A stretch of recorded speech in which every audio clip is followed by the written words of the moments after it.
Hii hapa video kwa ajili ya kilimo cha pilipili mwendokasi. Hatua ya kwanza kabisa ni maandalizi ya shamba. Kwa wale ambao wanafanya drip irrigation, kuna vitu kadhaa vya kuzingatia hapa. Kitu cha kwanza kabisa ni maandalizi ya matuta, lakini kitu cha pili ni namna ya ufungaji wa drip. Drip lazima inyoshwe vizuri katikati ya tuta.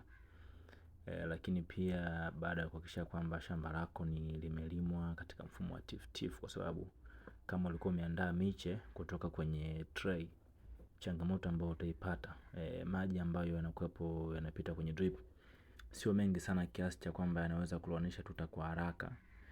Na kwa upande wa drip lazima uzingatie drip ya spacing ya 20 ni drip bora sana, kwa sababu at least maji yanakuwa karibu, na unaweza ukapata maji mengi kwenye tuta. Kwa hiyo spacing ya 20 kwenye drip ni muhimu. Lakini kitu cha pili ni kwamba hii blind pipe lazima izame chini pamoja na main pipe.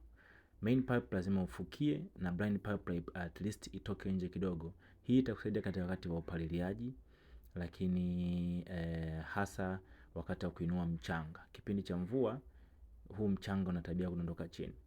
Step nyingine, lazima uchomeke hivi vijiti hapa. Hivi vijiti kazi yake ni kwamba kipindi ambacho maji hayapiti kwenye hizi pipe na ikatokea upepo umepita, hii pipe ina tabia ya kuhama ikaenda nje ya tuta.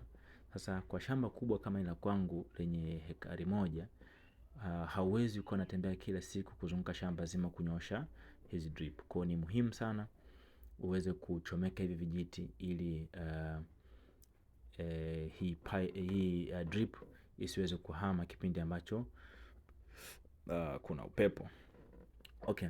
Jambo lingine la kuzingatia ni kwamba hakikisha wakati wa palizi haya matuta yote yanavuta udongo kuja juu.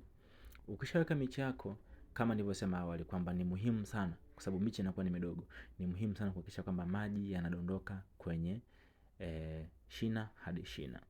Ukiangalia hapa mvua ilinyesha, kwa hiyo maji yalizagaa. Okay, nitaelezea baadaye changamoto ya magonjwa kama picha ilivyoonyesha hapo nyuma, magonjwa gani ambayo yanaathiri kwa kiwango kikubwa.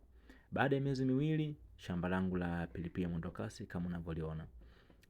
Sio rahisi sana kufika hii hatua, kwa sababu shamba ni kubwa, nahitaji palizi ya mara kwa mara, na nimelima pia, nimeingia msimu wa mvua, kwa hiyo mvua zinanyesha, lazima nipalilie, na palizi ni haraka sana. Ukiangalia shamba ni kwamba limezungukwa na nyasi pande zote 4.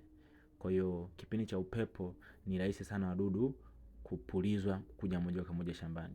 Video inayofuata nitaelezea magonjwa, mbolea na timetable ya kipi kifuate, kipi kuwekwe kabla ya kingine. Okay, karibu sana. This is Shamba Boy. Ukiangalia kwenye subscription hapo chini utaona namba zangu, contact me. At least kidogo na experience, tunaweza tukabadilishana mawazo mawili matatu. Kama nilivyoelezea hapo mwanzo, ni muhimu sana kuwa na maandalizi mazuri ya shamba lako. Shamba zuri ndio linaweza kudefine aina gani ya zao likupe na faida kwa kiasi gani. Karibu sana.